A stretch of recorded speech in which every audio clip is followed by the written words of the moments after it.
All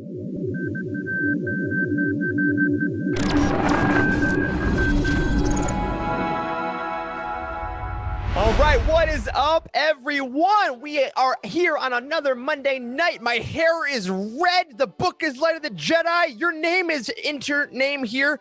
Wes, punch it.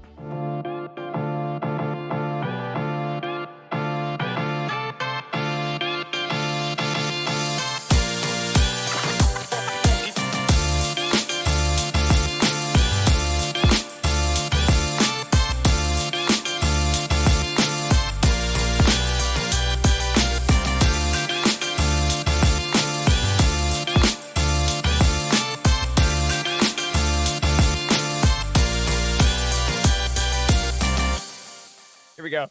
What is up, everybody? Hello. Welcome into the Living Force, your one-stop shop for all things Star Wars books and comics. My name is Eric Eilerson. I'm one of your hosts. My hair is red and black and zigzagged, and I'm very happy about it, but not as happy as I am to be joined by three of the greatest dudes in the Star Wars galaxy. First, we have the doctors, Dr. Corey Helton. Hello. What's up? How you guys doing? Oh, you are awake. You are alive. You have done 18 quadrillion hours of website work, which we'll talk about. So I'm happy you're here. Yep, same. I was on a 24-hour shift last night, so glad to get that behind me. You know what? I am too. I'm also. Whoa, nope. That was going to be a bad segue. Dr. Charles Henkel is here as well. Hello there. What's up, everybody? And you are still wearing scrub pants for everyone at home. This is exactly what I wore to work. And now I'm going to wear it to play. That's disgusting, Charles. It is. You're covered in nasty the hospital germs. What happens? Is COVID on me? Maybe. I really don't know. And that's the God honest truth. Well, nothing is more disgusting and nasty than Wes Jenkins. Thank you, Eric. That's a great introduction. I don't have my name on my shirt, but I do have a brand new one that you can go out and pick up today. Look at that. Our 232 BBY Great Disaster Tee available now at youtini.com/merch.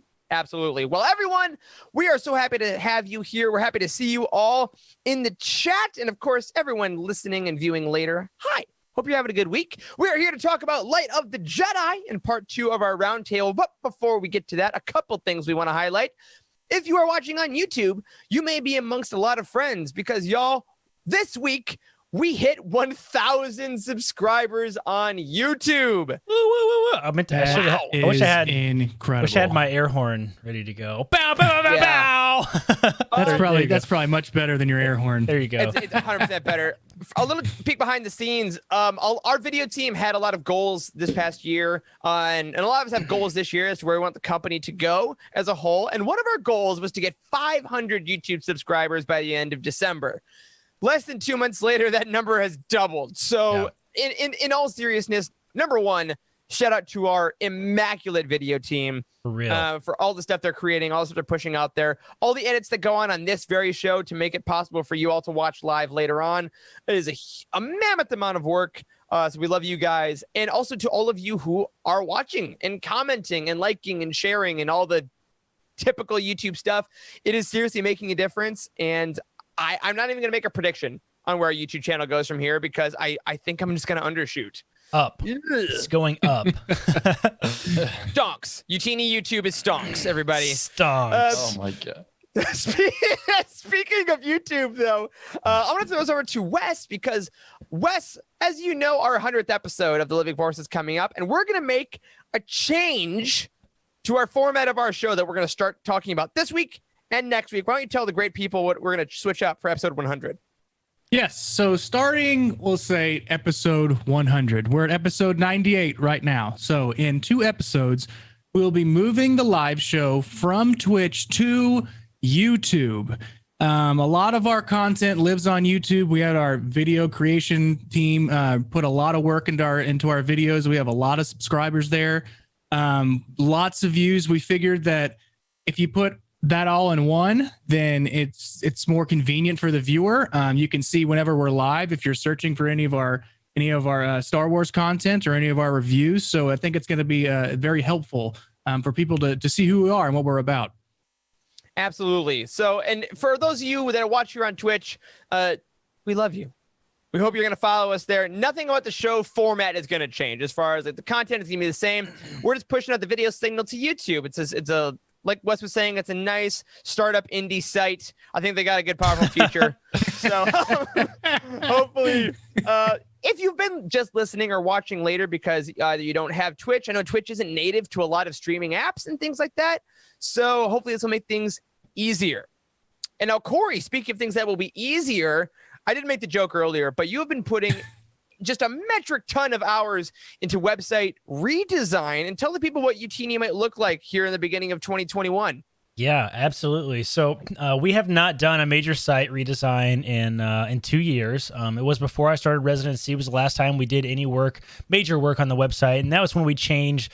Eric, that's when we changed like the content and some of those particular pages, right? Like, yeah. That was early 2019. So I think it's time for a fresh update of the website, and it was part of our OKRs that we talked about a while back of working on making Youtini more corporate, I suppose. So one of the big goals we had this year is to redesign a lot of the stuff, and I had 3 days of annual leave all back to back, which is kind of rare in medicine to get that in residency anyway. And I basically decided ahead of time I was going to use that to work on the website. So I put about 35 hours into web design, just mock-ups and that sort of thing, communicating with the team back and forth, getting lots of eyes on it. And I'm super, super pleased with the mock-up. So I have one here. Wes, if you want to pull up the screen share, I have one of the pages here just to kind of give you a sneak peek. This is a peek at the upcoming collections page and what it's going to look like. And it's much more visual. It's really pretty. And pretty much the whole website is like much more, I don't know, visually attractive, I think. That'll be a big change. So it's a lot of fun. I'm really excited to unveil a lot of this stuff. It's going to take a couple weeks to really get all the pages actually built. These are all just mock-ups for now.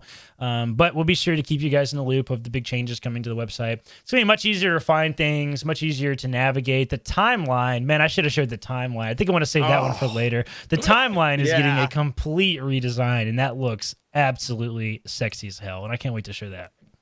Yeah, and one of our biggest things here at Youtini has always been to make Star Wars books and comics as easy as possible for people, right? And it was when we first started out making the website and started the redesign back in 2019, like you said, Corey, we didn't have as much content just because we were a younger company. So we didn't think about making all these different like areas to put stuff, and it was a little more like the more content we got, the more kind of full it got a little harder to find things.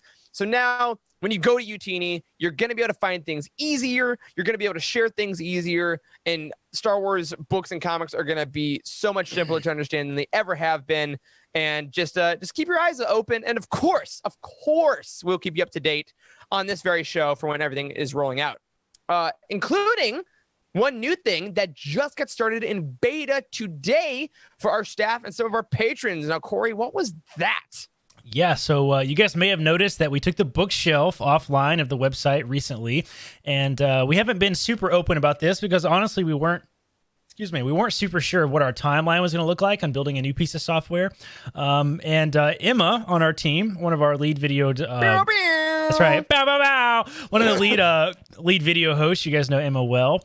She has been hard at work, just kind of took it under her wing to build a new bookshelf using one of the softwares we use at Youtini called Coda, which I am absolutely obsessed with. So today we launched the beta version of the bookshelf, open to just patrons and staff right now. Next week, we're going to roll out beta for the public. So if you want to contribute to the bookshelf and giving us feedback and participate in the beta and see what it looks like and all that kind of stuff, go to our website, youtini.com. I think in the footer, actually, it still says bookshelf. That's probably the easiest way to get to it, is go down to the footer, hit bookshelf, and it'll take you to the page where you can sign up for the beta. And we will notify you via email of how to actually get in there and play around with it. And we need the feedback. So please, if you're interested in helping us figure out like the next generation of how to track Star Wars books, I'm super pleased with how it turned out. Emma has done an incredible job. So that's really awesome. Yeah, it's truly spectacular. And again, it is the most visually pleasing and again, simple and concise way to track every Star Wars book you've read, want to read with a hard D, or the ones that you own and haven't read. Like all of us have at least 35 of those, right? Anyway, Moving on to a couple other things. Corey mentioned that our patrons get to be in that bookshelf beta. So we want to thank a new patron that technically joined last week, but it was right before the show, and we did get him in the show notes, and that is Jason Mitchell, who joined our Alliance High Command. And Jason also sent us a remarkably sweet message that just completely made our day and kind of encapsulated why we do what we do here. So Jason, thank you, man, for joining on Patreon. Again, we can never say how much it means to us that we get to create stuff for you guys because of that, but also your kind words about Youtini and the site really just kind of made our week. So thank you, welcome, and I hope that you and the rest of our patrons are currently enjoying our Phantom Menace film commentary. That's right. This past Friday, the four of us did get together. We watched Phantom Menace, recorded ourselves talking about it, and that's on your Patreon podcast feed right now. And guys, that was a blast. I had a really good time. That was so much fun. Yeah, that was a lot of fun. We've never watched a film together, just the four of us. We talked a lot about that.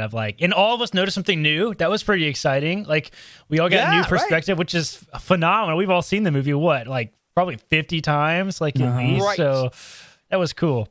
Yeah, a lot of Anakin's toys that he had in his room on Tatooine that we pointed out. Fun. That were first a lot of background stuff. Yeah. But it did for that movie what these roundtables do for me for the books. Oh yeah. It just really broadens the perspective.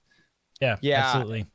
And a lot of it too was us kind of just gawking over like, oh, this is so cool, or oh, this John Williams is so great, which is also fitting because y'all, today as we're recording is John Williams, I believe, 89th birthday. That is nuts. Happy birthday, Maestro. Yeah, you're a legend. for sure. And thanks for listening. Thanks for being a fan. Yeah. Oh, well, John Williams may not be a fan, but you know who is? Our patron of the week, who we do have in this outline right now, who did write in especially for this episode, and who Charles is now going to read in his luscious COVID scrub-filled voice, if you wouldn't mind, my friend. Listen, you guys have 3 weeks in a row now. You've let me read these out, and I really appreciate it. I think it's really catching on. This week's patron of the week is Alexander, who says, "Hey everyone, my name is Alexander. I'm from France. My best friend introduced me to Star Wars when we were in high school. I had never seen the movies, and he talked me into doing an episode 1 to 6 marathon. And from this day on, Star Wars has been my favorite thing to talk about. Well, this and my cats. Anakin has been my favorite character from the very beginning, and I like any story with him, though I still can't get over the end of Revenge of the Sith. I love the tragic ending as much as I hate it, and this is probably and will always be my favorite Star Wars story. I also really like Charles Soule's The Rise of Kylo Ren, which I find echoes Anakin's story very nicely.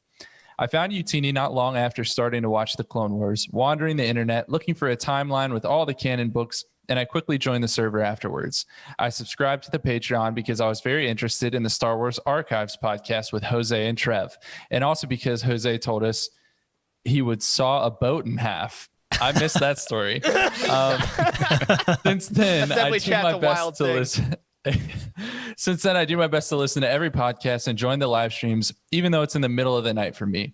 Youtini is such an amazing community, all about positivity and respect, and the staff is always very thoughtful, and I'm so grateful to be a part of it. Thank you for all your work. As we are talking Light of the Jedi, my question for the hosts is, if there ever was a live-action movie or TV show, who would you cast for Avar Kriss? Ooh, I'm bad at these. I'm very bad at these. I love these, but first of all, Alexander, thank you. If you've been on the Youtini Discord at all, you know Alexander well. You are all over that place. Always having amazing takes, fun conversations, and thank you for being part of our Patreon family. As far as Avar Kriss goes, I'm gonna throw out my gut feeling that I always see, and that is Jodie Whittaker from Doctor Who. I see a lot. I love her as Avar Kriss. I think it might be the British thing as well. I'll totally own that. Yeah. It seems very Avar Krissy, but yeah, I'm gonna go Jodie Whittaker. What do you guys think? I think Jodie Whittaker really is the best answer. I think she on the cover kind of looks like Jodie Whittaker, dead serious. But if we're just picking someone who I enjoy as an actress who could pull that off, I'm gonna say Brie Larson.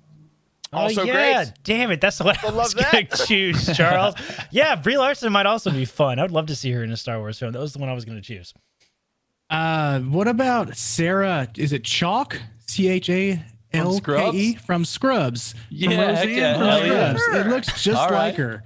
It looks just like her on the cover. So I always see her when I look at the cover of Light of the Jedi. I dig it. I'll throw in one final one too as a little a ringer maybe. Charlize Theron I think would also be really fun. Get some of her Furiosa action going on in there. She always finds her way into a Star Wars fan cast for somebody. It's gotta, well, cause she can like shave half her head and be like Chasta Chaddock, or she can like grow it out and be like a meditative Jedi. Like whatever. she's got the range is what I'm saying. Heather in the chat says Chris Hemsworth. It has to be a Chris. Yes. Avar Chris. There it is. You can clip that if you like. Anyway, thank you, Alexander. And again, thank you to everyone on our Patreon. Keep an eye out. You could be our very next patron of the week. All right, an abbreviated Star Wars weekly roundup is coming your way this week. To start out, I wanted to give a quick shout out to some of our favorite creators in the comics Star Wars world.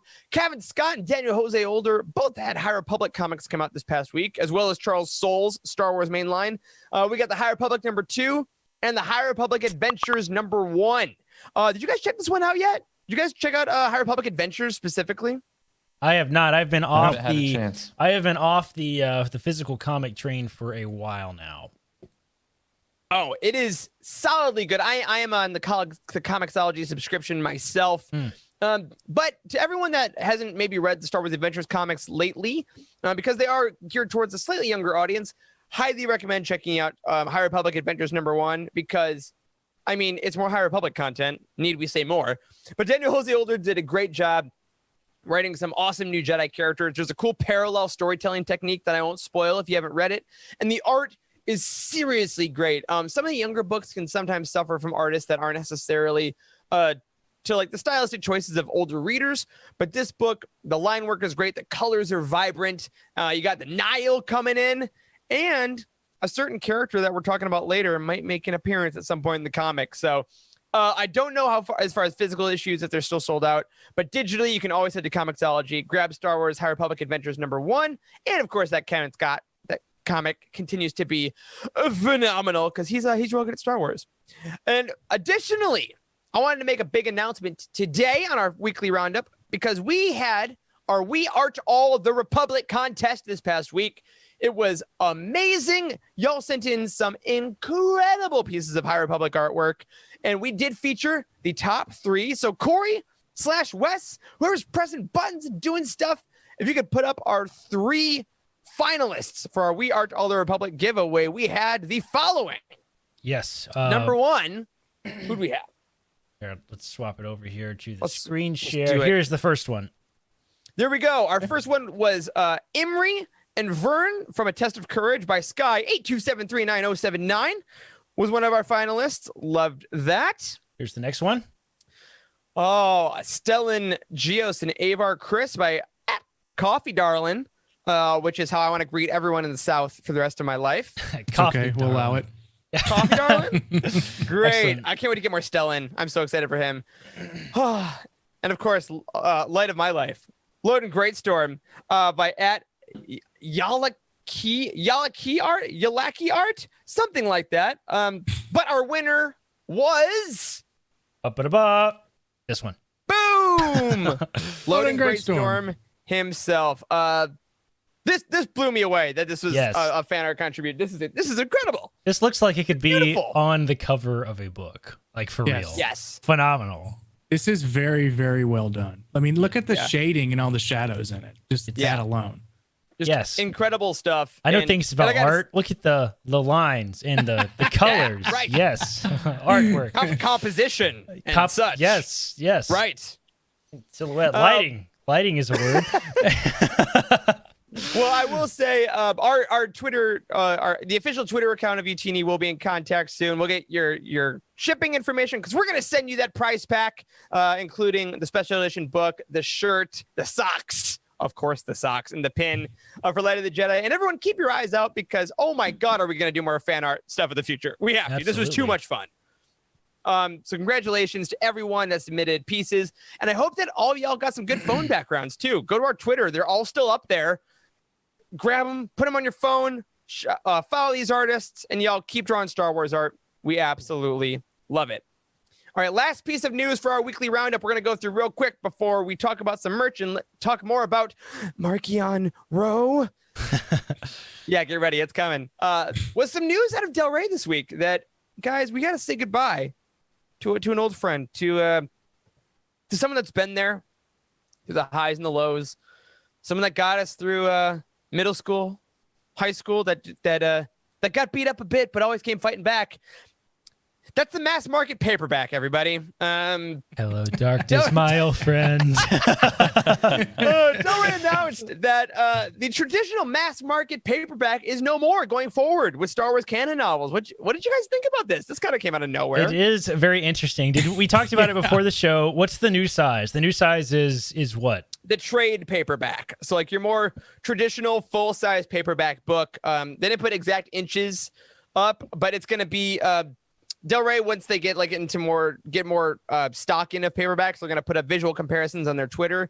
But if you've gotten like a traditional paperback that's post-release, that's kind of what they're going to be going with lately. Because I feel like we've gotten the hardback, the trade paperback, and then the mass market is like the life cycle of a book. Right. You know?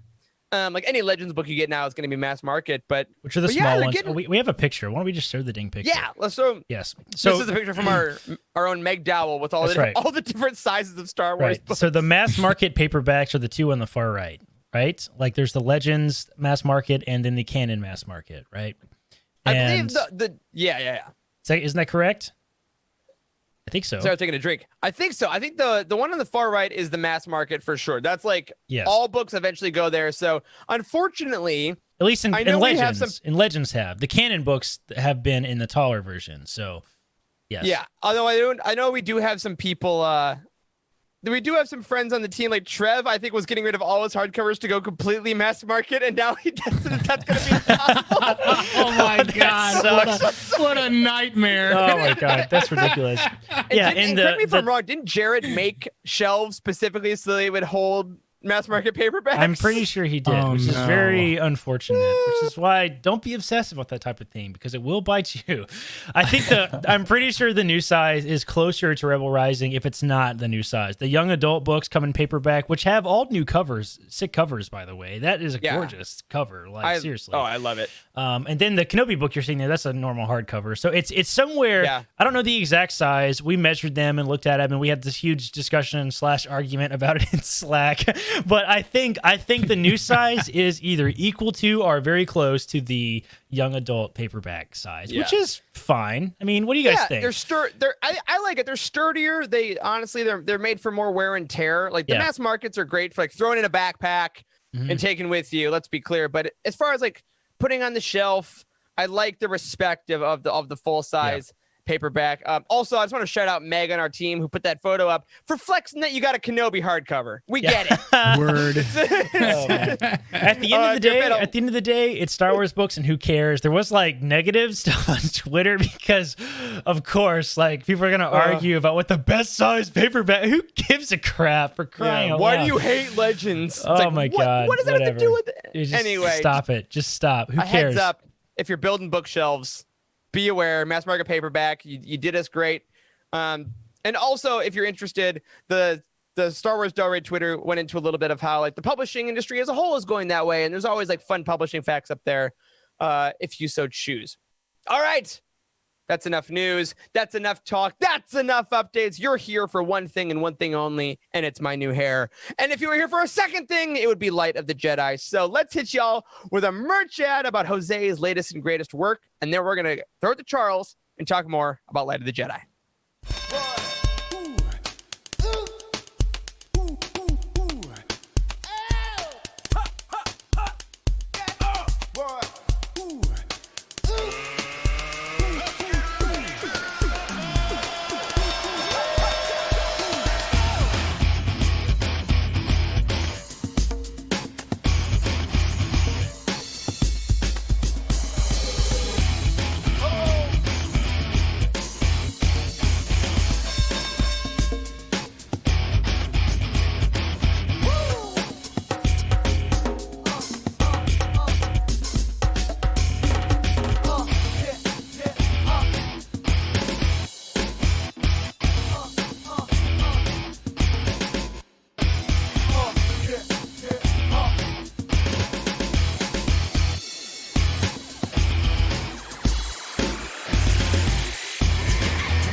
Oh my goodness. Maybe my favorite ad that we've ever done. That audio is insane. Yeah. Fun fact, that was actually Jose scatting and playing the drums there. He's multifaceted. That is not But true.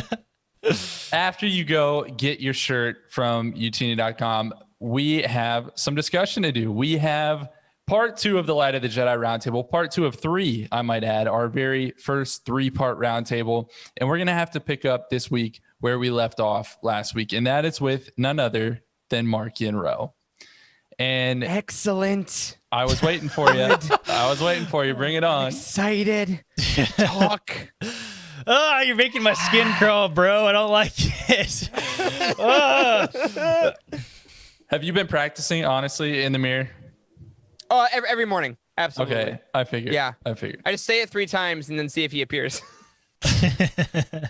Well, let's hope that he doesn't appear, because we need to talk about everything that Marchion Ro did in this novel, and it gets pretty dark. It really does.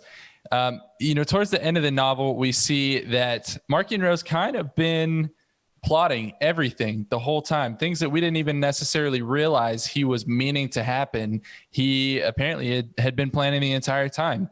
He actually tricked Lorna D's crew, one of the Tempest Runners, into kidnapping the Blythes, or the settlers, from Elfrona, and then tricked the Jedi in trying to stop them. So it's a major Palpatine move. He sent Kassav and his Tempest into a trap to essentially be wiped out by the Republic Defense Coalition. He then uses Kassav's death to restructure the hierarchy of the entire Nile, placing himself now definitively at the top. He captures Loden Greatstorm. Yeah, captures Loden Greatstorm. Let that sink in. Imprisons him aboard his ship and steals his lightsaber for himself. So, y'all, my question is Marchion Ro, this feels ridiculous, is Marchion Ro an effective villain? And what did you think about the reveal that he had planned all of this? I loved it. Can I start with just a shout out to Stephanie Mack in the chat, because she says what I thought. It made the second read through awesome, because it's one of those things. Once you know he's plotting it all, because I told you guys I read it first and then I went back into the audiobook. When you hear the voice of the person like saying Jedi, go save them, knowing that it's Marchion the second time, it's like. That was a sick detail. It's just so cool. But yeah, no, to answer the question, yes, Charles, I believe he was very effective. He's terrifying. He's an incredible villain. It's one of it's maybe the best original villain we've gotten in books in years. Yeah. Yeah, one of the ones that actually can last for a series of books are the ones that are methodical like this, not the ones that do like little scant jobs here and there. They're the ones that can really think out these plots and weave them into some kind of like crazy plot. He has a slow, calculated ruthlessness about him too that I think makes him like really entertaining. So I'm all in for Marchion Ro. He's a sick villain, like really good, really good. Yeah, and I think one of the things that he did in this book that really blew me away, and I think really shows how conniving he is. It was not cutting off Kassav's hand and telling him to pick it up before he leaves. Don't forget your hand. That was ridiculous. All time. It was how, not the fact that he imprisoned Loden Greatstorm, but how he imprisoned Loden Greatstorm. And I think we have to talk about that. He has, Loden in a physical cage, right? But he's surrounded by all of these other prisoners who are periodically being shocked. Right. And they're in a ton of pain. They're suffering terribly. And it's the fact that they're suffering that's actually keeping Loden imprisoned. Like, he feels that suffering so distinctly and so deeply through the Force that he's rendered entirely powerless. And we've never seen anything like this, have we? I don't think so. Not to this level. We have seen various suppression methods of the Jedi, like the what are those creatures that Theron like carries around in a backpack or some crap? The Islamiri. Okay, Yeah. I would Yeah. not have pronounced it like that. Salamiri. But yeah, the salamanders, the backpack salamanders of salamanders. yeah, exactly.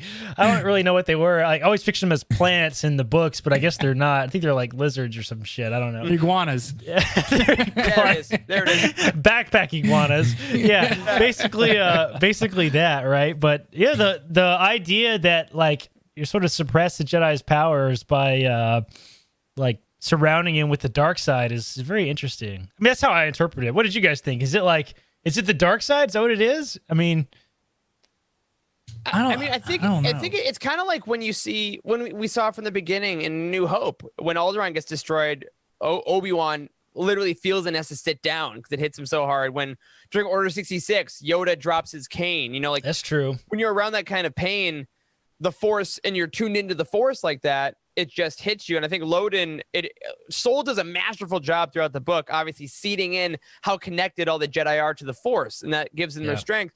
But also clearly is something that Marchion uses to such effectiveness to really cripple Loden. And honestly, one thing it made me think of that I had never thought about before, guys, is Anakin.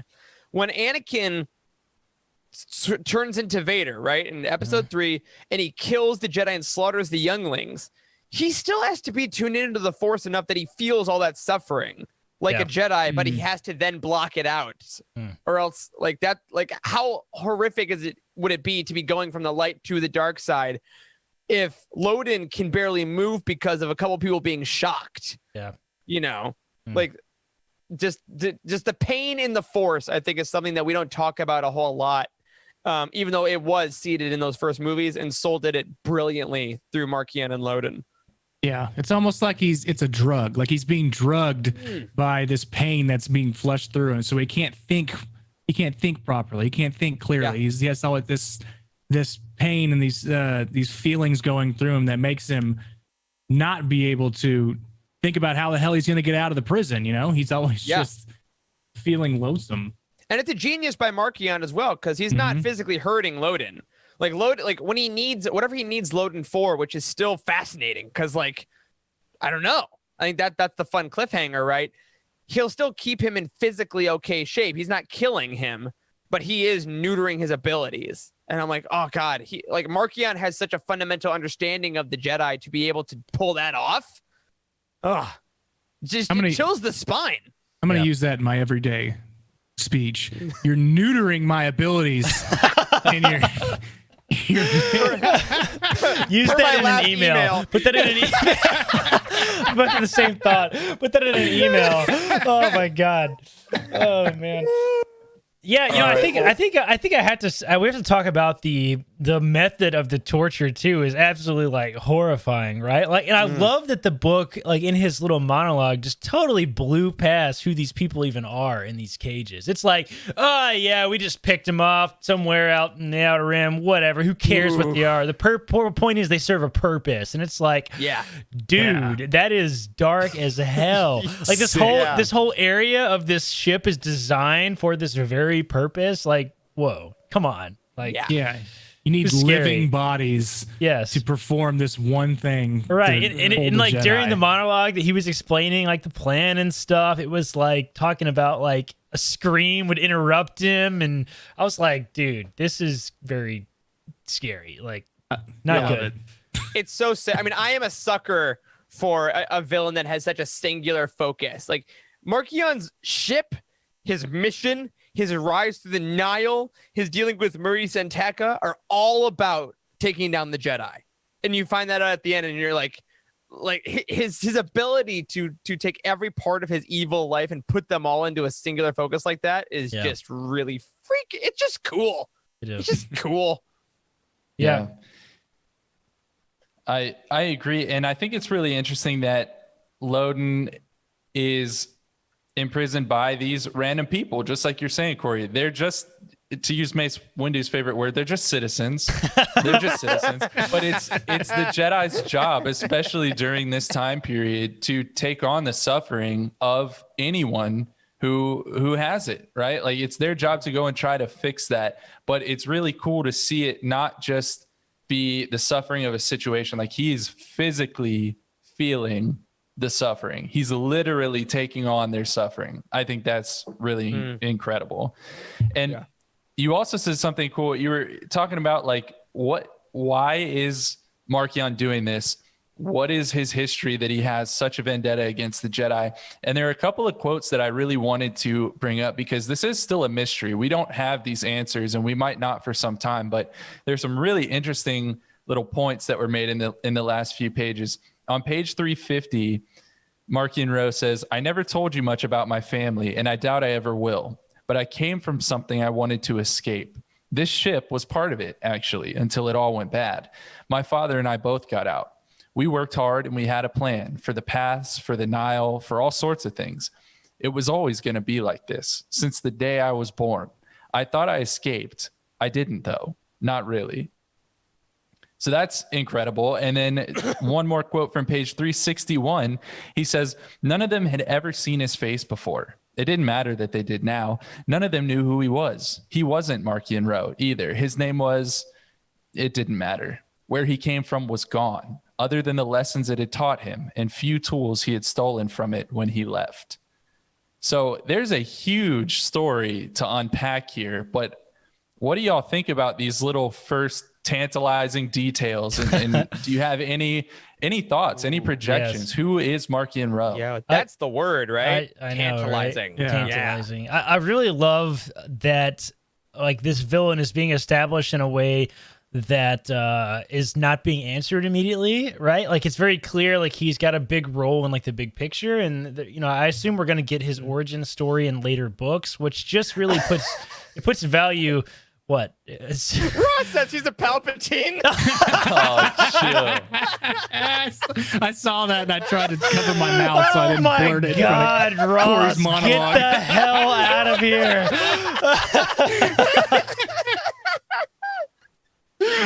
Oh my God, he's a Palpatine. Somehow Palpatine is early. Oh my God.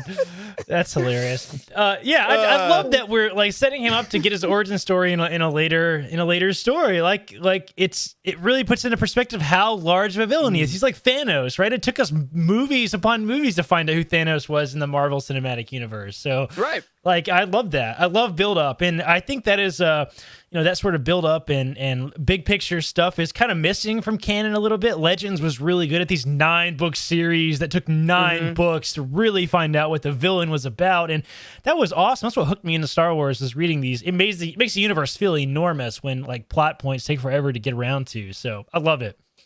Yeah, and I think that's the great point, Corey, that it makes it feel bigger, because I think the fact that Marchion wasn't like that, we didn't end this first book by being like, and his name was actually blah blah blah, who is a blah blah blah from the, like, it didn't get all spelled out. Like, no, we can take our time. Yeah. And I also love the fact that he's like, his father's gone, his people are gone, his planet's probably gone. So it's not like everything about Marchion is forward. Everything about his mission and his life lies in the future of his actions. Like, I think he's avenging. Who was in the chat? Someone asked if we think it's a vendetta. I think there might be something of a vendetta of like, maybe he comes from either Sith or someone that the Jedi, either abandoned or something like that. I think that's totally possible. But I don't think we're gonna see Marchion like reuniting with his people or going after his blood right. I love the fact that he's all about the future is the destruction of the Jedi, and I will continue to make it happen because I have manifested all this so far. And if he's like a gray, just cool. If he's a brand new species, awesome. Because frankly, I think Charles Soule has written such a great character that I don't need to lean on him being a certain species in order to make him cool. You know what I mean? I feel like certain species in Star Wars are by default cool when they show up and we get excited and it does a little legwork. He could be a brand new something or a freaking human for all I care, because he's interesting as a character first. Yeah, totally. Yeah. And we read, 3/4 of the book until we figure out this quote was put in there. None of them knew who he was. He wasn't Marchion Ro either. Yeah. And so we thought we kind of knew this guy. We're like, this villain is awesome. He's doing this. He's the eye. He's now the leaders. Like, now we have a good idea. And then he says, his name was, it doesn't matter. So it's a completely different person now. Like, Oh. it just blows my mind. Kind of mirroring what Cheryl said. WTF? What? And what a flex by Soule too. 'Cause I think that's one of those lines you write as an author and you go, Yeah, exactly. We thought we knew he. yes. Can I just say how much willpower it took to not read this quote? Say he wasn't Marchion Ro either. His name was John Cena. And his name was John Cena. Ba-ba-da-ba. No, I think the two most interesting little parts here are one, he says where he came from was gone, other than the lessons that it taught him, implying maybe he's from a civilization or a culture or a planet that has been destroyed. And there's another quote that I didn't read that's from page 367 that speaks towards Ro's motivation. And it says his family had trusted the Jedi once and it had cost them everything. So there's some old conflict that we don't yet know about. And obviously all of that's going to get fleshed out, but he has a very big reason to have hatred towards the Jedi, it would seem, and to be taking it out on Loden Greatstorm. So hopefully Loden can hold out between now and when we see him next. Well, and because also correct me if I'm wrong, this may be coming up later, but Loden kept saying like, I know you and I know your voice. And I got the feeling that it wasn't only because of like the fake out, right? Because he did do you got to save them. Like Marchion does that little switch. But did you guys get the feeling that Loden like is starting to remember maybe what this guy's family might be? Like maybe Loden was a part of the whatever it was that kind of ruined his parents? That would be interesting. I didn't really get that. I didn't really get that feeling myself. That I thought it was just the reference to being on the plains or whatever at that one planet. Totally. Might be. And it's like kind of hit me in a way of like, I don't know. Yeah. I don't remember that part at all. All right. Guys, Well, Wes did read the book, he To be says. completely honest with you. What I book are we think talking there's about? Yeah, it was a Loden Greatstorm part, so I did start to tattoo it on my body. I think that's legally what I have to do now whenever he shows up. Well, there are a lot of questions still to be answered, and we have a lot of questions to keep answering ourselves. We're going to move into the overarching questions, y'all, and we have plenty of them. All right. I Real quick want to before we kick do that, this though, off. I do want to say, Charles, you did a very good job with the characters. And I thought your questions were intense and proper. And I'm glad you didn't reach too far into my own lineage to spoil anything. I'm going to digress further on in the story. Thank you. No, My name thank is you. Marchion Ro. Very uncomfortable. Very, That's it. Yes. very uncomfortable. Thank you so much for That's my that. You're right. You're welcome. You're welcome. Y'all, what kind of reception have you seen within the fandom for this novel? That's the first thing I want to address because it was unique, I think, and it was important. It's been pretty positive, I think, for the most part. I think everybody's Stonks. very anxious to have something new, right? So I don't know. It's been very good. I've seen mostly very positive stuff. Like it seems like the vast majority for once is pretty much all positive. Like every time I've seen anything negative, like on Reddit or Facebook or something like that, it's like there's like a bunch of people jumping to its defense. So like, I think it's been well received. What about you guys? Yeah, Baseline has been good. I think even like people are like, oh, it wasn't my favorite book, but I really liked it. It seems to be like the minimum I've seen, which is also fine. I mean, like obviously we all, as you heard in the first episode, scored this very high. We all very high on this book. If this wasn't your favorite Star Wars book, that's totally cool. Right. We haven't said that this episode yet, but generally I've seen very good to oh my god, like euphoric. Right. And I think that it has been a while since I have seen that volume of people at this height, and it's been continuing. Like it just celebrated its 4th week in a row on the New York Times bestseller list, which is pretty amazing. I feel like people have been talking about it continuously because we get book hype sometimes. Like Chaos Rising came out and we're like, this is great, and then it falls off when we go to the next thing. I feel like this has stayed around, and that might be on the initiative, but also the quality of this book seems to be pretty dang high. And like you were saying, Corey, a lot of the negatives are from people that were angry beforehand because it wasn't High Republic and Kathleen Kennedy, which is muted all anyway. That's right. Yeah. And kind of what Ross is saying is like people are just happy to have a fresh start from the Skywalker saga, something completely new, something where anything and everything can happen, and they're just excited to see that. And I haven't seen any bad remarks, or I haven't seen any criticism, a horrible criticism at all on Twitter that when I scroll through. So I don't dive deep into it. So I think that, it does say something. It's just exciting. There's just such it's joy and excitement, which is, I think, what Charles Soule tried to put into it. Every interview, he's like, this is a joyous time where the Jedi are at their peak. And I think this is a joyous time in Star Wars publishing where Star Wars books are at their peak. Yeah. Yeah. It definitely feels like a monumental shift, probably on the same level as moving from the original trilogy to the prequel trilogy. I mean, that was huge. And we don't talk about that too often because, we didn't necessarily experience the OT for years and years and years before we got the prequels, but it really is that kind of a shift. So we have to appreciate that, I think. Yeah. Now, another thing that was unique about this project is the first few chapters of this book were spent introducing relatively well fleshed out characters that were then unceremoniously killed, like all of them. What purpose do you think those chapters shouldn't be serve laughing? for the Sorry. reader? No, I mean, they're all dead. They're like super dead. That's all in the delivery. What purpose did these chapters serve then for the reader? If we're going to be introduced to these characters and then they're going to be killed and we never hear from them again, what was the purpose? I don't know. Maybe to show that they ain't playing around. I don't know. Yeah, essentially yes, right? If you kill off a Jedi, if you kill off very important people, then it says that this is a really big deal. It's almost like the first season of Game of Thrones, and everybody's pissed off about that. Right. So it makes them a big deal. Yeah, I'll get a little hippie about it. Whereas I think those first chapters kind of set the tone that the Jedi set in the universe, because the Jedi in the High Republic, based on this book, value all life equally, right?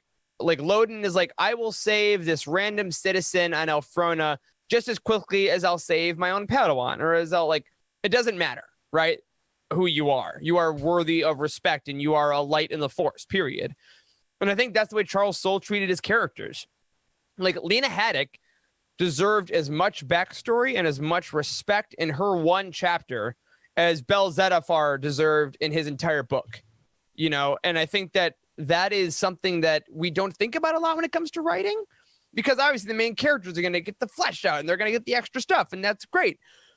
But seeing now how effective it is when every character is given that respect, every character is valued just as if they were in the light side of the Force in this book, really kind of made it all that more effective. Yeah, totally agree. All right. I like that. I like that explanation. It's almost like we are all the Republic on like a real world level, right? We have to respect all these characters because we are all the Republic. Now, my other question, and this feels like a little bit of a loaded question, but this was one of the few complaints that I saw about this book, and so I think it's important that we talk about it. But the actual logistics of both the Great Disaster and then subsequently all of the emergencies, did all of that make sense to you? Like, essentially, just to clarify, a ship hits another ship in a hyperspace lane, and then pieces of that ship fly out, along this hyperspace lane into random parts of the galaxy, traveling at light speed to collide with other things. Like, did all of that make sense to you, and how people interacted with them? Yeah, go ahead. Just a clarification before we answer.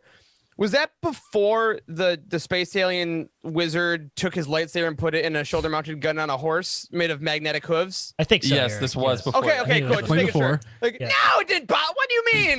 Yeah. The logistics of bother me about the what? That's what I was gonna say too. It's like I gave this book a perfect with respect. Yeah, I will. I gave this book a perfect 10, and I would never take away points for vibe. What's the word? like Originality? realism, perhaps. Plausibility. Yeah, Plausibility, I think realism. yeah. Plausibility, realism. I'm never going to take away points from that because if we've talked about this 1,000 times, if you start going down the plausibility rabbit hole in Star Wars, it's a losing battle because none of it is plausible at all. Well, space is silent, so all those battle sounds are wrong. Yes, I will answer. I will answer this, Charles, in that I did find it a little confusing. Not necessarily that it bothered me, but a little confusing. For example, like they're moving at near light speed, but also it's not close enough to light speed that you can't travel at that speed in real space. Like I was a little confused by that. I think like the who is the the captain and his wife or whatever that were involved in like using the magnetic arm thing to like capture that one ship and stuff was like Joss and Pika. Yeah, exactly. Yeah. I found that a little odd because like I don't know. Like it seems like there's just a lot of contradiction, I think, around it, about they were able to predict where things were going to come out, but still it was moving so fast that you couldn't really deal with it. I don't know. I found it a little confusing, but maybe that's how it was supposed to be. Is like hyperspace in Star Wars is confusing. It's like the turtles in Finding Nemo. That when he fell out of it, and, he's like, oh no, he slows down a little bit. Yeah, it's fine. Star Wars is Finding Nemo. It's all Disney, is what I'm saying. It's all a corporation. No, but I hear you on that. And I'm looking in the chat here. There's a couple people saying, yeah, like some of it got a little confusing. The light speed thing, like you said, Corey, is something some people bringing up.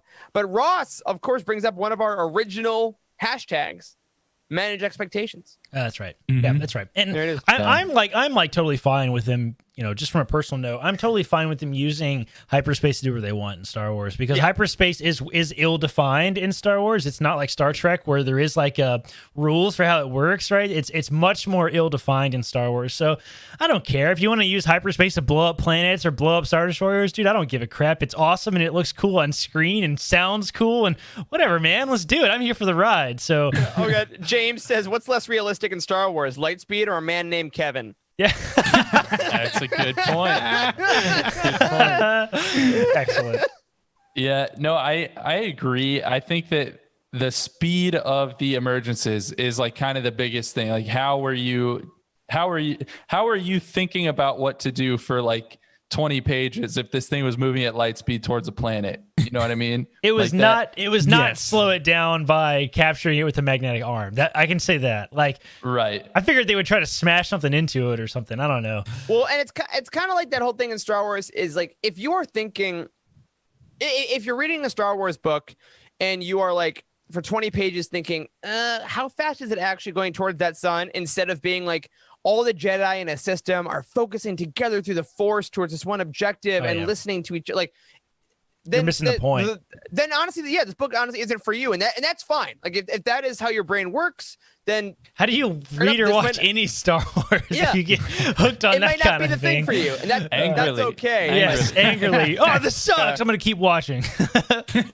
Didn't bug me, Charles. Did not bug me. Good. All right, good. I think it's important we address, some of the things that people have to say that did bother them. I get it. I do get that. Some people are irritated by light speed a little bit, but whatever. It didn't bother me. And if you're like a physics, I don't know, scientist, if you are Sheldon from scientist. like the Big Bang Theory, I don't know. I get it. I get it if that bugs you, because like medical stuff happens in these books, and I'm like, okay, like that's fine. But all right, huge tangent. When I was in college, I was in physics. I was taking physics when Gravity came out, and my physics teacher. Hold on, you're older than I thought. Hold on, when Gravity came out, the Gravity? concept. Isaac Newton, one of your classmates. That's actually how I get everything done, guy. I'm actually a god, and I don't sleep. Yes. No, the movie Gravity with Sandra Bullock came out, and okay.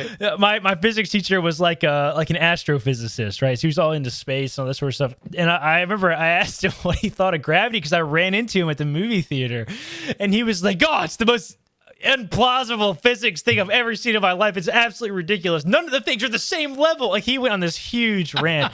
It was really funny. And he's just throwing up in a paper bag as he comes out of the movie theater. Like, are you okay? Wow, did you just watch that hokey crap?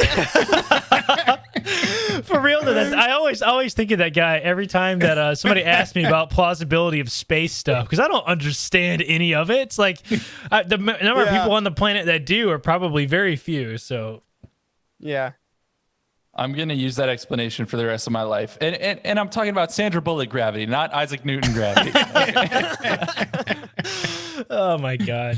Movie sucked, by the way. Don't ask me about it. Okay. Noted. Dang. Not every character in this book was a Jedi or Nihil. And that's really all the people that we've talked about. But Corey, you just brought up Joss and Pika Adrian. And we did have a lot of quote unquote normal Republic citizens like them, like Kevin Tar, like Captain Bright and the Aurora 9 crew. And each of those characters did his or her own part in fighting against the Great Disaster and the emergencies. Why do you think it was important to include them so predominantly in this story? Why not just focus on the Jedi if this is called Light of the Jedi?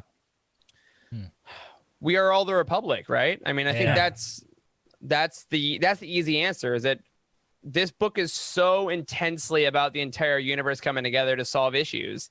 And in order to do that, you need the whole universe. Cheryl says in the chat, they referred to the Jedi as space wizards, and I loved it. I did as well. Yeah. And I think that's fun sometimes for us to remember there are people in this universe that don't see Jedi all the time, and that can look on them with wonder and things. And I think that sense of wonder and amazement and sometimes confusion and fear, like, can they do that? Can, like, that, some of the conversations between Joss and the people of like, hey, you can move things without touching it, right? Like, awesome. Like, that kind of human nature was really cool. And to see that the universe was going to be saved by Jedi, but it was also going to be saved by scientists. It was going to be saved by politicians compromising. Like, there were multiple people that had to work together to solve a problem, which is a beautiful message, frankly. Yeah. I'm all about it. I love getting background character stuff. You guys have heard me talk about that on the show before, of like, I think it brings legitimacy to like the state of the galaxy to get, input from politicians and normal people. And I really appreciated that. I think it helps establish the scene and the setting a great deal.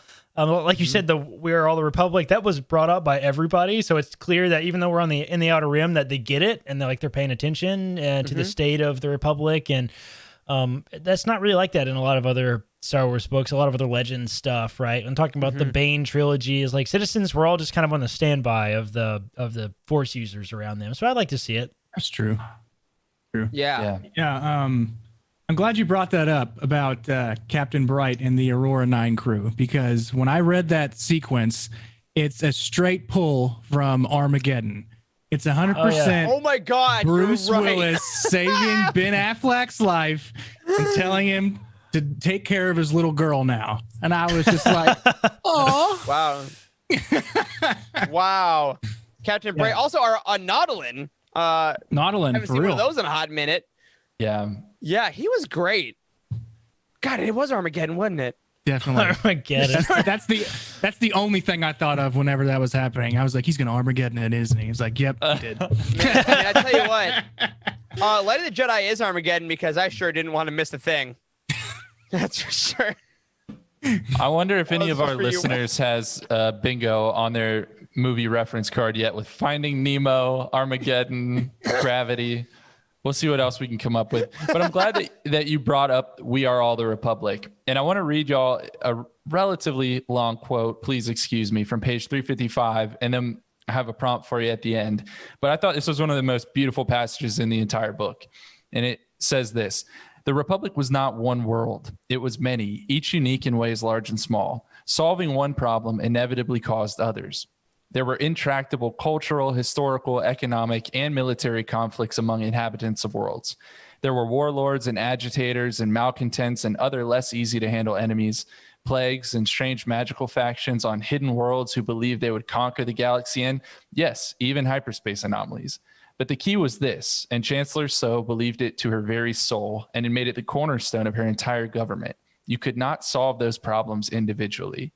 It was ridiculous to even try. What you could do, however, was make the various peoples of this high era of the Galactic Republic see one another as people, as brothers and sisters and cousins and friends, or if nothing else, just as colleagues in the shared goal of building a galaxy that welcomed all, heard all, and did its best to avoid hurting anyone. Truly tried its best. If you could make that happen, then problems didn't have to be solved. Many would solve themselves because people believed in the Republic more than they believed in their own goals and would be open to that magical word, compromise. That wonderful day had not yet come, not fully, and perhaps it never would, but she would work toward it with every hour and every day she retained in her office.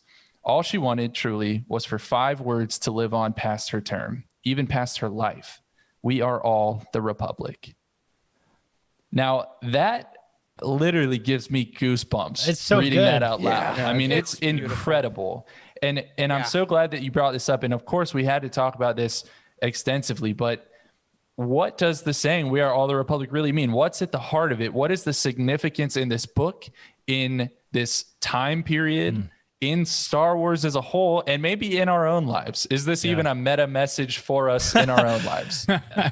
We're all Star Wars fans. I don't know. I loved it. Listen, I loved all of the plot development of the Chancellor. Like, I think Chancellor So, let's go. Oh my gosh, she is one of the best characters in this book. I absolutely loved her. And like when it started with this whole "We Are All the Republic" stuff, I thought it was bullcrap. I did. I thought it was BS. I was like, this is ridiculous. This is going to be some bullcrap politician stuff that we're used to in Star Wars, but it's not at all. Like, she is for real, like absolutely for real. And I really appreciated that it kept repeating it in such a goofy way. Good Lord, how many times was in this book? Somebody should count. Like, it's probably in there 50 times. Like, it's seriously, they used it a lot. And I love it. I think it really talks about the state of the galaxy. I keep coming back to that. The state of the galaxy is really important to establish that early on, because when you don't do that, it's really hard to figure out what the context is. And I feel like that's what the sequel trilogy missed a little bit, right? Who the hell is the First Order? What exactly is going on, right? Like, it's, if you can't put the pieces together, who are the good guys and the bad guys? What is the state of the galaxy? Like, it's hard to put the story in context. So I really love Chancellor So. I love that, like, she was for real, and big fan of her character. Yeah.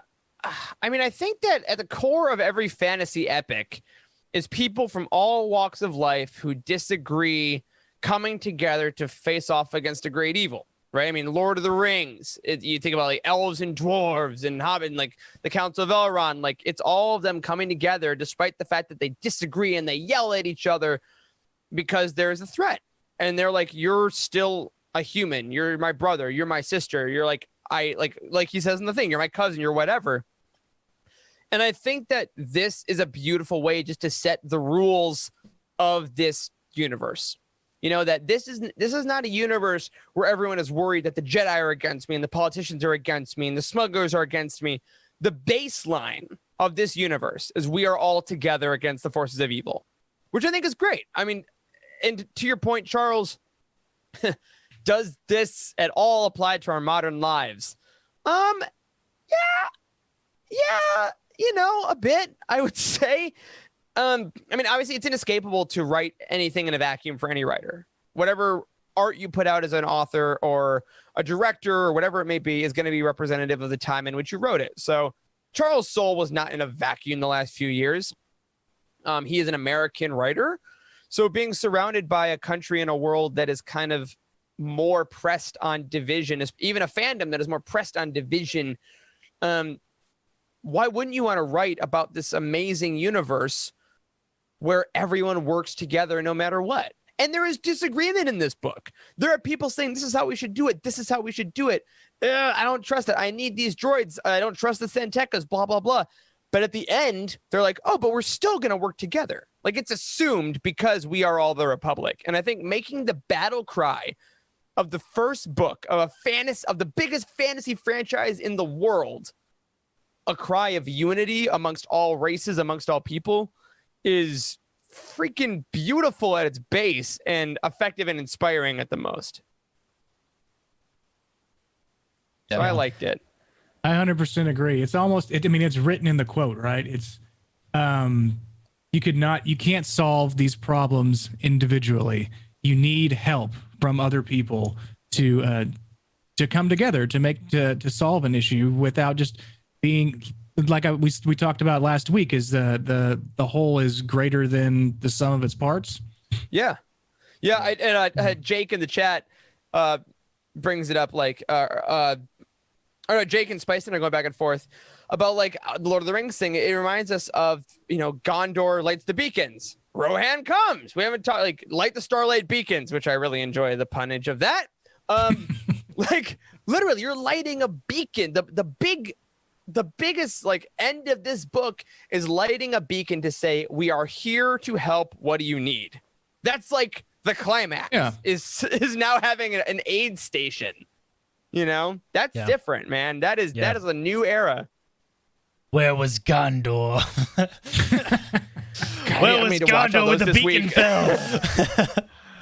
Never thought I would die fighting next to a Twi'lek. What about next to a friend? Oh my god! Yes. Man. All right. Those Well, movies are perfect. Anyway, absolutely. Now there was a really interesting shift in one of the terms, towards the end of this book, and it was on page 360, and it parallels this "We Are All the Republic," and it came from our boy Marchion Ro. And after restructuring the Nile, he actually uses as kind of a war cry or a cry to rally all of the Nile that are left. He says, "We are all the Nile." Now, that was cool. Parallel. Yeah. What's the intention in that? And do we see that carry forward? it's so cool. I just want to say something real quick. I want to hear what you guys think. It's so cool to see Marchion Ro take this glorious, pure message. We are all the Republic, right? Because it is. There's no irony behind it. It is very much pure and beautiful. And to use it to manipulate the masses of people he has control over. Yeah. Like it is. He's like, I'm saying the same thing. Yeah. We are the Nile. But he is using it to manipulate them into sacrificing their lives for his sick twin. Like, yeah, it's a beautiful parallel that is freaking chilling, man. Yeah. Magda Life asked a good question in the comments about like, what do we think about, is there maybe a point to that, right? Like the Night Hill are like all about this freedom of expression in a weird, sick and twisted way, right? Like, is there something to that? Maybe not everybody wants to be the Republic, right? Like, oh, sure. Yeah, it's I definitely think so. Yeah, interesting idea like that it has to be more than just like resources being stretched too thin. Like, how has Tatooine been outside of the Republic this entire time, right? Like, yeah, it's got to be more than just there's not the resources to make it happen, right? Maybe there's something to that. It's a Hutt controlled world. They like the lawlessness. This is how they make their money, right? So I don't know. It's an interesting idea. I mean, and I think that's where the Nihil will evolve to, frankly. I mean, that's been like gang warfare through the history of time, right? Is the government doesn't care about you, but we do. And yeah, you have to do some dark stuff for us, but like, we'll give you food, we'll give you protection. Like that's as old as time. That's right. You know? Yeah. Yeah. It was so intentional, and it really was only said that one time. And I can't help but wonder if that's going to be used as a rallying cry moving forward for the Nile. Oh yeah. So we'll see. But y'all mentioned the Starlight Beacon. We've got to talk about the Starlight Beacon and really all of Chancellor So's great works. That's what they were called. And on page 130, I thought we got probably the best description of what the beacon really is and the purpose that it serves. And it says, the Starlight Beacon, finally finished after a lengthy, challenging construction process, the huge way station was built to serve many purposes. A Republic embassy that could also serve as a fortress if necessary, a projection of security presence to discourage raider and marauder activity, a Jedi outpost containing the largest single contingent outside the Coruscant Temple itself, where they would research and teach and listen for the guidance of the Force. Cultural spaces showcasing the beauty of the many worlds making up the sector, a communications relay that would boost transmission times in the region by a factor of 10, the most state-of-the-art medical facilities in the Outer Rim, and it can open a can of beans in less than 3 seconds. That last part may or may not have actually been in the book, but this thing is perfect. It does everything. It serves every purpose. Like, tell me what your thoughts are on the Starlight Beacon and what you think we're going to see it maybe do moving forward. Oh, dude, the Starlight Beacon is absolutely totally. There is no way the Starlight Beacon is gonna survive this, right, dude? It is the Will Lark of space stations. It is, right? Okay, that's the thing. That's the thing we have to talk about, which occurred to me the entire time, and I wanted to discuss it with you guys. It's like, when and how is the Starlight Beacon gonna be destroyed? Because it doesn't exist, right? It doesn't exist in modern canon as far as we know. I feel like they would talk about it if it did. So how's it gonna happen? Yeah, it's 100% a target. So there are 3 phases to the High Republic, right? We get that, like the Light of the Jedi, the stuff, like they in the big press conference they highlighted 3 phases. Yeah. Mm-hmm. The end of phase 2. That's the climax of it's the end of Empire, man. It's the end of the second act. The beacon gets destroyed, and the third act is the Jedi brushing themselves off. How can they tie it all back in? I wonder if another kind of secondary question, which I'm sure we can come back to later if we want, is how is all this going to tie into modern Jedi? Like, is it going to, right? I mean, are we going to see a transition? We talked about that early on, I think. Are we going to see some of the ideology start to change in this series? In this, I don't know, maybe. I don't know if they're going to change that much in this, just because I think they want to keep as much open as they can. Yeah. I think we're definitely by the end of phase 3 going to get a Yoda-centered project that gets him starting to think about things that so. I think we'll get there. But to your point about the beacon, real quick, Charles, I love the beacon as a concept. Real quick, I just want to say I think it's kind of like the UN as a space station. I think that's really cool. I love how they said, it's going to have a rotating art. So we're going to show the culture as well as the medical, as well as the war. It feels a little forced, in my opinion, right? Like it feels like the Republic, like woefully naive, exerting their will on the Outer Rim a little bit to me. So that's part of why I wonder if it's going to be connected to like the prequel era Jedi at all. Are we going to see a little bit of we need to worry about our own kind of mentality, right? We need to worry about what exists in the Republic, and like maybe we need to bring it back home a little bit. Stop being so focused on what's out there, and I don't know, like a sense of that nationalism, I guess a little bit might be a good word for it. Of like, I wonder if we'll see that sort of a drawback of the beacon, because like the thing is absolutely doomed. Like it has to be, because it's out there all by itself, and I think it's absolutely doomed. It is a matter of time. It's interesting too, because in our future roundtable, Claudia Gray's Into the Dark, it's another story of people trying to get to the beacon, and so all the stories in this first pseudo wave of these first 3 books take place getting to the beacon. So we still haven't quite seen it at full capacity. The comic is going to take place much more on the beacon. So I think we're going to see kind of the day-to-day of it. Like Avar Kriss is the Marshal of Starlight Beacon, which is just a freaking awesome title. Let's be clear. That's amazing. I love cowboy beaconness. But I think it's going to be interesting once we start seeing Jedi in this era that have been on the beacon for a while, when it's not just new, when it's the first year, maybe the second year. Like, what is beacon life actually like? And I think you make a great point, Corey. Are people more concerned with the image of Starlight Beacon than its function to help? And I wonder if that's going to shift. But I want the Lego set. I want it to be a Lego. That'd be great. Yeah. That'd be cool. How would you easily. even... So you have to like suspend it from the ceiling or something, because it's a weird shape. It won't stand up by itself. Yeah, and then the wire snaps and explodes all over the ground, because that's exactly what's going to happen. No, man. It's a target. It's such a target out there. It is. It's a feature. The feature is that at some point it will break. I mean, it's already designed for the rich. Like it's all about this. Like, it's a beacon of hope and all this crap. But listen, these poor people live on Tatooine. They're not going to go tour the Starlight Beacon. Luke Skywalker had never even left the planet like until the films, right? So like, what kind of income are these people saying to be able to get up there? I mean, exactly, I'm sure it costs a fortune. It's a phony, right? It's a thing for the rich bureaucrats of Alderaan to go fly out to the Outer Rim and be like, oh yes, this is what these poor people do around here. Oh yes, let's look at the peasants of the Outer Rim, right? That's what it screams to me. It screams. Oh man, okay. Peasants of the Outer Rim. I can't wait for that book. Yeah, it's gonna be a great one.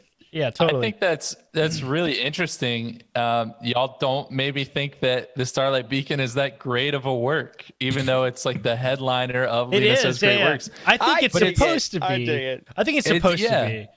But it's cool because I think, look at what Lena So is doing as a chancellor. She's very much exerting her will and what she thinks the galaxy should look like on everyone. And it's exactly what Palpatine does later on. I mean, they both exerted their powers, it seems like, to mold the universe into what they wanted it to be. It's just one of them has very pure intentions and the other doesn't. But it's interesting that despite those intentions, you can still have something bad come out of it.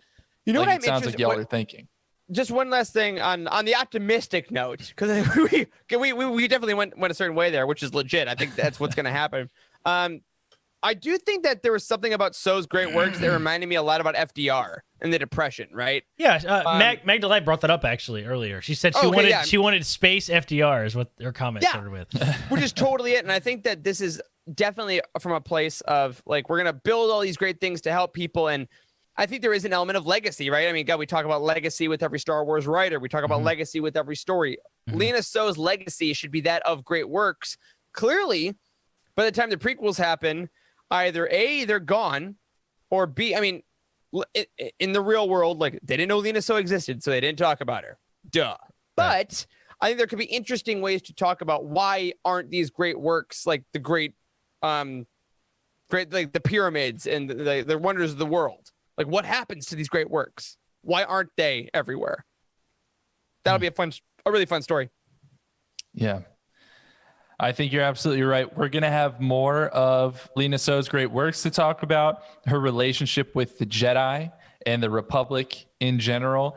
We're going to talk about that amazing epilogue, and we're going to have a whole bunch of Easter eggs and connective tissue to get into, but we're going to have to save all of that for next week for part 3 of 3 of the Light of the Jedi Roundtable. God, I swear we just started this episode. It feels like it. I know. There's no way we could have squeezed this into 2 episodes. No way. No. And I think what this is to really put an end on part 2 here. These questions you're putting towards us, Charles, are really interesting because they are about going forward. Like, Marchion's plan is the future. The great works are the future. And I think what Light of the Jedi does so well is that it is a complete story. It is a beginning, middle, and end of an awesome story. And I think it doesn't shortchange you if you want a good, complete Star Wars book. However, as opposed to some of our other roundtables, which were all about like, oh, this is what happened, what do we think? This is what happened, what do we think? There's so much momentum in this book, even after it's over, that I think it really is unique in that way of propelling an entire initiative. And I'm more impressed with every conversation that we have about what it was able to do, you know? Absolutely. I'm very excited. Absolutely. Absolutely. I think it goes without question that this book is really kicking off the era, like, with so much to talk about. It makes it a ton of fun. I'm really excited. No question. Well, to everyone in the chat that is, again, these have been some of our most active chats. Thank you all for tuning in live. Again, next week we will be on Twitch again. It will be our last Twitch show on the Living Force, at least. And then for our 100th episode, Spectacular, we will be going. Spectacular is, wow, I'm putting stakes on it. Sorry. For our 100th episode, that will be fine. We will be going to YouTube. So keep your eyes on that for the Switch if you're listening live. To everyone watching later, we hope you enjoyed this episode. We hope you're loving this talk about Light of the Jedi, because that, my friends, will do it for this week's episode of The Living Force. If you're already supporting us on Patreon, thank you so much. Because of the later start time and the longer episode, there'll be no aftermath tonight. That will be coming back very, very soon so we can hang out and just chat. A special thank you goes out to Cheryl Bell, Patrick Ortiz, and Carl Sander on our Jedi High Council, and Kyle Hickman, Elizabeth Cloutier, Jason Mitchell, Freddie C., and Sally and Chris Eilerson on our Alliance High Command for your amazing support of all things Youtini. You can find us on Twitter at Eric Eilerson, at Doc Star Wars MD, at C. Henkel, and at Boss Wes. A special thank you goes out to Matt Davenport, our amazing editor, Ryan, our graphic designer extraordinaire, and Wes, our producer and community manager. Thank you to Corey, Charles, and Wes for podcasting with me. Thanks to all of you for hanging out in the chat. And as always, we are all the Republic. May the Force be with you!